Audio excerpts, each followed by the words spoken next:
ಆತ್ಮೀಯ ವೀಕ್ಷಕ ಬಂಧುಗಳೇ ನಮಸ್ಕಾರ. ಓಕೆ ನ್ಯೂಸ್ ಚಾನಲ್ಗೆ ಸ್ವಾಗತ ಸುಸ್ವಾಗತ. ಸುದ್ದಿಗಳ ವಿವರ. ಹಿಂದುಳಿದ ತಾಲೂಕಿನಲ್ಲಿ ಅದ್ಭುತ ಪ್ರತಿಭೆ, ಕಂಠಪಾಠದಲ್ಲಿ ಸಂವಿಧಾನ ಪೀಠಿಕೆ ಬೋಧನೆ.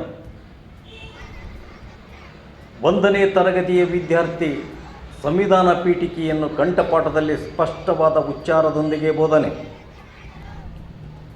ರಾಯಚೂರು ಜಿಲ್ಲೆಯ ದೇವದುರ್ಗ ತಾಲೂಕಿನ ಗಾಣದಾಳ ಗ್ರಾಮದ ಸರ್ಕಾರಿ ಹಿರಿಯ ಪ್ರಾಥಮಿಕ ಶಾಲೆಯ ವಿದ್ಯಾರ್ಥಿ ಕುಮಾರ್ ಹನುಮಂತರಾಯ ತಂದೆ ಸಿದ್ದಪ್ಪ ಎನ್ನುವ ವಿದ್ಯಾರ್ಥಿ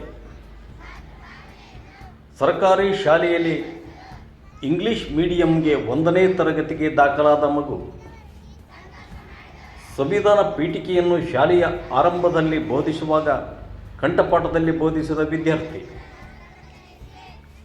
ಶಿಕ್ಷಣ ಸಂಯೋಜಕರಾದ ರಾಜನಗೌಡರು ವಿದ್ಯಾರ್ಥಿಯ ಪ್ರತಿಭೆಯನ್ನು ಗುರುತಿಸಿ ಪ್ರೋತ್ಸಾಹದ ಮಾತನಾಡಿ ಪೆನ್ನು, ನೋಟ್ಬುಕ್ ಬಹುಮಾನವಾಗಿ ನೀಡಿ ಬೆನ್ನು ತಟ್ಟಿದರು.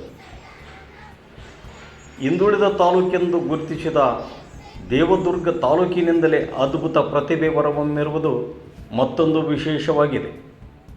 ಆತನ ಪ್ರತಿಭೆ ಎಲ್ಲೆಡೆ ಗುರುತಿಸುವಂತಾಗಲಿ, ಶಾಲೆಗೂ ಗ್ರಾಮಕ್ಕೂ ಕೀರ್ತಿ ತರಲಿ ಎಂದು ಹಾರೈಸೋಣ.